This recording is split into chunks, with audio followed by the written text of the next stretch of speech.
Bismillahirrahmanirrahim.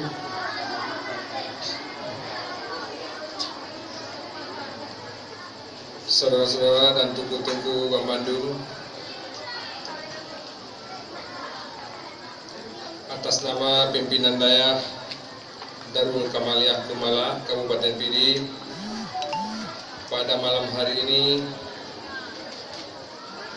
kami lantik, kami kukuhkan tungku-tungku semuanya sebagai Dewan Hakim atau Dewan Juri yang akan menilai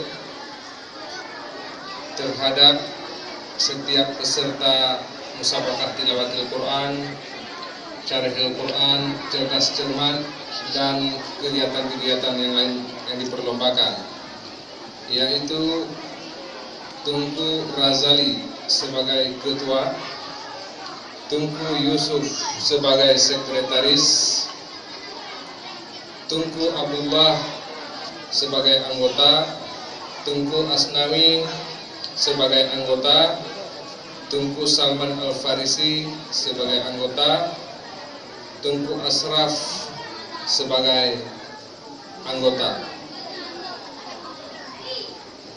Mudah-mudahan Tunku-Tunku sebagai ketua dan anggota Dewan Hakim dapat melaksanakan tugas sebaik-baiknya dan seadil-adilnya sesuai dengan peraturan dan arahan yang telah diberikan oleh pimpinan Dayah, dan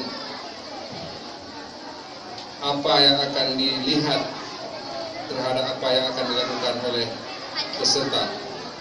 Tertanda Tunku Haji Muhammad Amin Ibrahim, pimpinan Dayah Darul Kamal Kabupaten Pidi.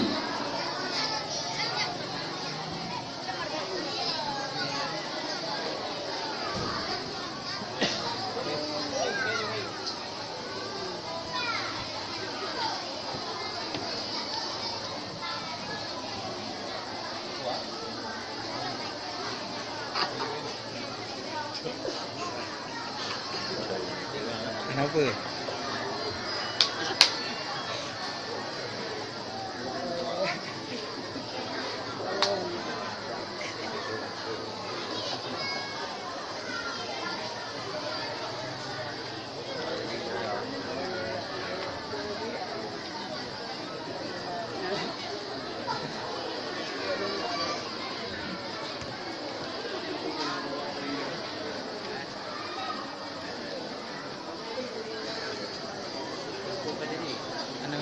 Anak saya dengan dia. Kayak sel samping itu. Samping itu. Ke kanan. Kanan dari muncul.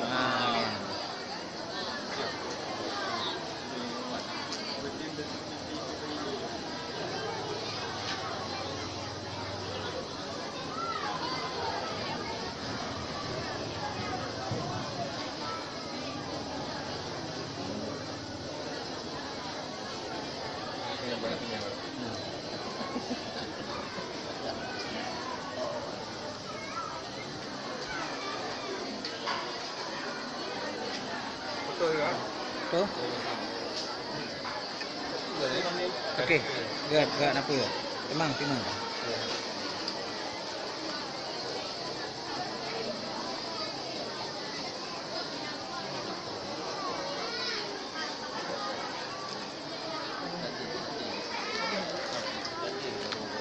Iya.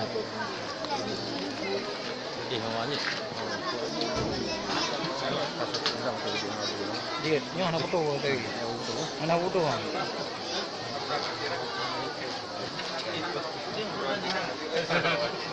Mana?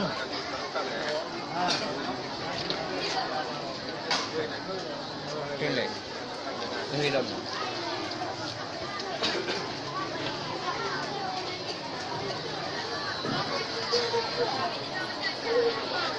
Acara selanjutnya, kata-kata sambutan dalam halnya gedolake kesediaan